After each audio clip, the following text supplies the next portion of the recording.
This is Lisa Cove of DADT Fed Globe here today with an awesome man from Service Members United, Alex Nicholson, and he is a veteran service member. Can you tell us a little bit about Service Members United?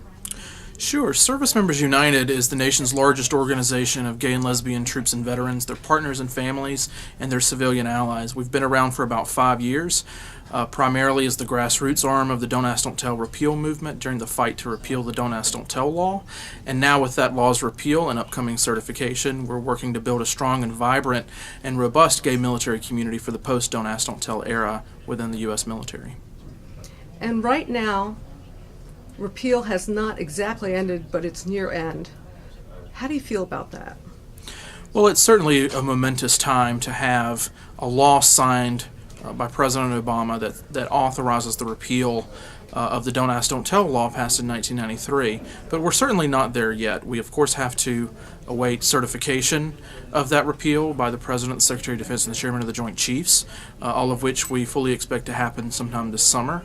Every day that passes is a day that service members continue to be at risk and continue to live under the cloud of fear that is Don't Ask, Don't Tell, but times are changing, and we are confident that this policy is going to end soon. So things are certainly getting better, and we're looking forward to hopefully this summer celebrating certification, and then 60 days later celebrating the end to the era of Don't Ask, Don't Tell in the U.S. military.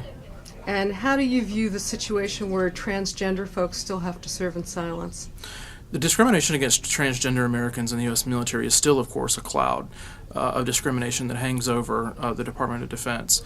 It's taken many years and many hard-fought battles to get the prohibition against lesbian, gay, and bisexual service members lifted, and we still have a ways to go to get the prohibitions on transgender Americans serving in the U.S. military lifted.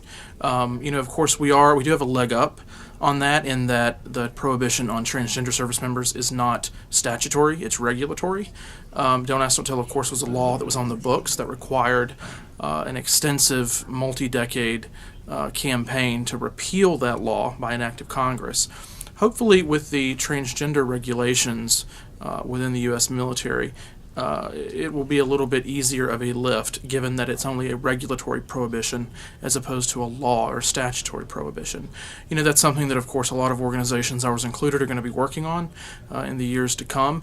It's something that we continue to work with the VA on. The VA, of course, has been much better than the Department of Defense in terms of their treatment of and recognition of transgender service members, as well as lesbian, gay, and bisexual service members. So, this is just another battle that we'll be working on coming up.